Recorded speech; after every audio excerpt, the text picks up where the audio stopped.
Ya Pak, untuk kasus Indra Kents dan Doni Salaman itu kan kesannya berbuat baik ya Pak ya, membagi-bagikan ke orang-orang Bagi-bagi uang. Yang dengan kredibilitas yang dia bangun tadi, maka orang akan mau berinvestasi. Itu adalah cara untuk orang itu menarik perhatian.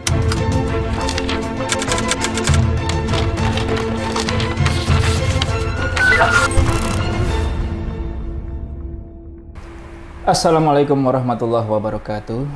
Selamat. Selamat siang, salam integritas anti korupsi. Jumpa kembali dalam channel YouTube Novel Baswedan. Seperti biasa kita bersama Pak Novel Baswedan. Apa kabarnya Pak Novel? Baik, alhamdulillah sehat. Alhamdulillah sehat Pak ya. Kita akan membahas mengenai investasi bodong yang saat ini sedang ramai Pak. Oke. Binary option dan kawan-kawannya ya, kurang lebih. Iya. Nah, yang menjadi pertanyaan, apakah di dalamnya ada kemungkinan unsur dugaan pencucian uang?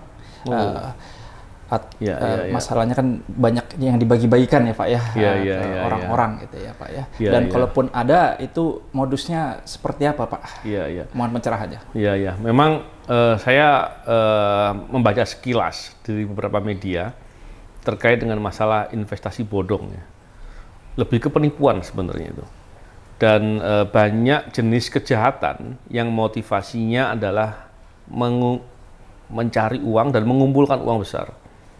Bukan cuma menipu gitu. Ini menipu tapi massal gitu ya. Dia menggunakan suatu sistem tertentu untuk orang tertarik, kemudian seolah-olah berinvestasi, padahal di situ dibikin sedemikian rupa untuk orang itu untung. Dan kemudian tentunya yang berinvestasi ya bisa jadi beberapa untung ya, untungnya sebentar, tapi habis itu mau dihabisi juga uangnya. Intinya penipuan lah. Jenis-jenis kejahatan yang berhubungan dengan mengumpulkan uang banyak itu bukan hanya penipuan saja. Yang sering saya bicarakan adalah korupsi contohnya. Juga ada suatu kejahatan perampokan barangkali yang terorganisir, itu juga bisa. Atau kejahatan-kejahatan lainnya seperti pertambangan yang ilegal gitu. Atau banyak hal lain, perjudian dan banyak lain lagi, narkoba. Itu semua pasti berhubungan dengan uang besar yang dikumpulkan.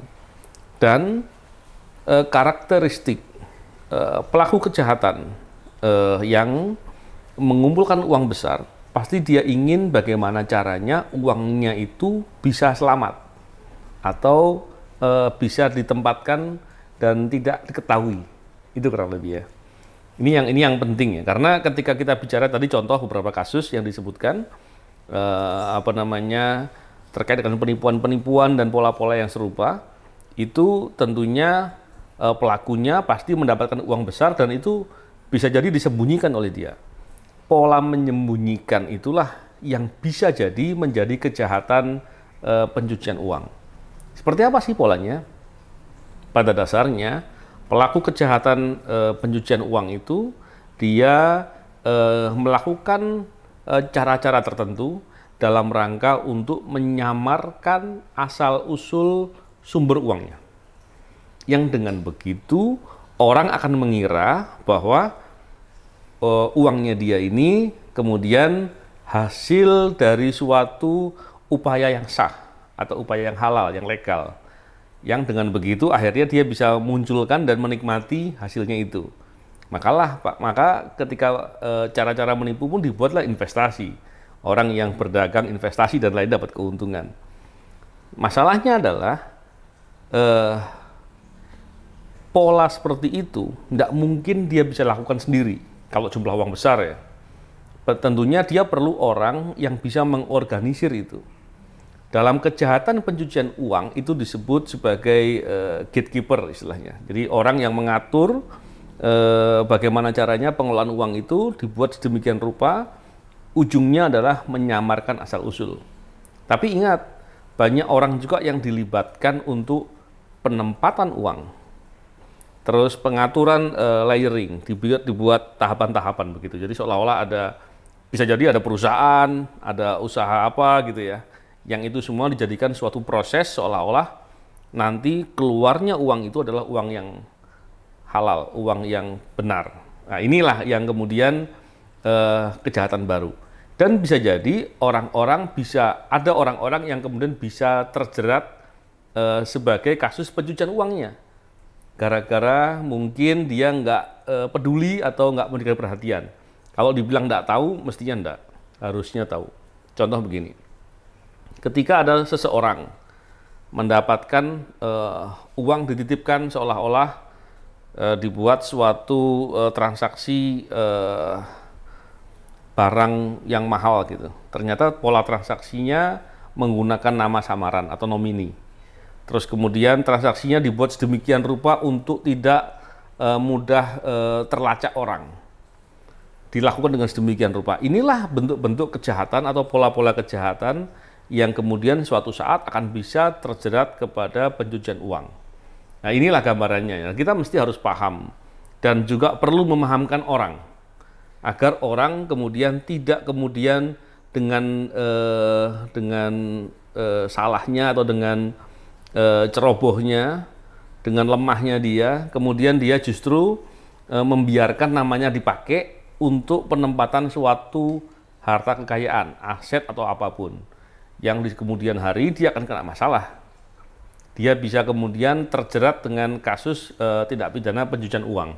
Inilah yang penting ya. Dan hal ini juga perlu untuk diketahui oleh siapapun, karena kejahatan pencucian uang juga bisa seandainya ternyata disimpan dengan menggunakan nama keluarganya. Itu bisa menjerat keluarganya juga. Nah, pemahaman ini yang penting. Kalau orang-orang kemudian tidak mau untuk ditempatkan uang kepadanya, baik dia telah keluarganya pelaku kejahatan, ataupun orang-orang teman-temannya, tetangganya, kerabatnya atau siapapun lah ya, maka pada dasarnya selain dia menghindarkan dirinya dari potensi terkena tindak pidana pencucian uang, dia juga secara langsung maupun tidak langsung mencegah pelaku ini berbuat kembali. Karena kalau orang berbuat jahat untuk mencari uang banyak dan kemudian dia tidak bisa menyimpannya, kan dia tidak akan berbuat lagi tuh. Tapi kalau dia ternyata bisa menyembunyikan sedemikian rupa, maka dia akan berbuat lagi dan seterusnya. Jadi itu poin menarik yang perlu saya ceritakan. Gitu Mas Ari. Ya Pak, untuk kasus Indra Kents dan Doni Salaman itu kan kesannya berbuat baik ya Pak ya, membagi-bagikan ke orang-orang yang nggak mampu gitu ya. Itu gimana tanggapannya Pak? Oh ya, begini, bisa jadi ketika orang berbuat kejahatan yang sifatnya massal ya, maka dia perlu untuk membuat persepsi seolah-olah dia adalah orang sukses, orang yang punya uang banyak, yang dengan kredibilitas yang dia bangun tadi, maka orang akan mau berinvestasi. Itu adalah cara untuk orang itu menarik perhatian. Tapi bagaimana dengan orang yang menerima? Mungkin di level-level orang-orang yang kurang mampu gitu. Pada dasarnya ketika dia mengeluarkan itu tentu berbeda ya dengan yang saya contohkan tadi. Kalau saya contohkan tadi kan orang yang ditempatkan uang yang itu adalah bagian untuk menyembunyikan. Dan kemudian pola menempatkannya menggunakan nama samaran atau menggunakan nama lain, transaksinya pun dibuat yang tidak tercatat atau bisa terdeteksi. Itu kejahatan. Tapi kalau orang menerima sumbangan dan lain-lain, itu bebannya ada kepada orang yang memberi tadi. Artinya orang yang sudah terlanjur menerima karena ketidaktahuannya, dan kebetulan orang-orang itu adalah orang yang mungkin sedang kesusahan dan lain-lain, memang patut dan sangat perlu untuk diberikan bantuan, saya kira bagi yang bersangkutan tidak ada masalah. Berbeda dengan contoh tadi yang saya katakan. Contohnya kalau saya gitu ya, dapat titipan mobil gitu, terus dibuat namanya seolah-olah nama saya, transaksinya seolah-olah apa segala macam, terus kemudian uangnya, transaksinya dilakukan dengan cash tunai gitu ya, maka itu akan menjadi potensi kejahatan tidak pidana pencucian uang. Kalau tadi contohkan bukan. Nah, kalau di kasus yang ini Pak, termasuk kategori apa Pak? Penggelapan, perjudian atau penipuan Pak? Tergantung bagaimana kesepakatan di awal. Ketika polanya adalah menitipkan uang dan kemudian ternyata ketika dititipkan orang yang menerima titipan ini melakukan suatu upaya tertentu untuk dimiliki untuk pribadi, maka itu masuk penggelapan. Jadi kalau polanya penitipan, ya, menempatkan, menitipkan, atau mempercayakan sesuatu, itu masuknya ke penggelapan. Tetapi kalau ternyata pihak yang penyelenggara ataupun pihak tengah, apa istilahnya, afiliator ya, atau siapapun tadi yang bagian tengah, yang kemudian dia membujuk orang sesuatu dengan bujuk rayu, dengan rangkaian kata-kata bohong lah, dalam bahasa undang-undangnya begitu. Maka kemudian orang yang dibujuk itu kemudian mau menyerahkan sejumlah uang untuk dikelola, ditempatkan, ataupun diatur sedemikian rupa sebagaimana rangkaian kata-kata bohong yang disampaikan tadi, maka itu masuk penipuan. Tetapi kalau ternyata penyelenggara dengan terbuka mengatakan ada suatu mekanisme tertentu yang itu ada untung-untungan, ada suatu mekanisme yang dibuat dengan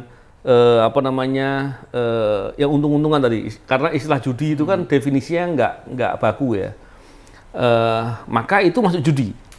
Bedanya apa? Kalau judi maka pihak yang menempatkan uang kena masalah juga, karena dia ikut dalam mekanisme judi.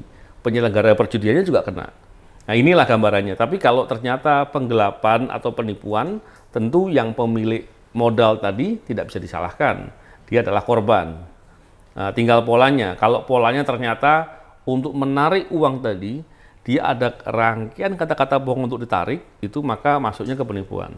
Tapi kalau ternyata rencana awalnya baik, menempatkan uangnya juga sah, baik, jelas, dan kemudian setelah ditempatkan, setelah dikelola, uang ini dipakai oleh yang bersangkutan, penyelenggara atau pihak siapapun, maka ini penggelapan. Jadi ada 3 pola tadi. Dan 2 pola tadi tentunya korban penempat uang itu adalah korban, tapi terkait dengan perjudian, maka yang ikut dalam mekanisme perjudian pun dia akan menjadi pihak yang berbuat kejahatan. Baik, terima kasih pada Pak Novel atas waktu sharing dan diskusinya. Terima kasih pada penonton sudah menonton channel YouTube Novel Baswedan. Sampai jumpa pada konten berikutnya. Wassalamualaikum warahmatullahi wabarakatuh. Salam integritas anti korupsi.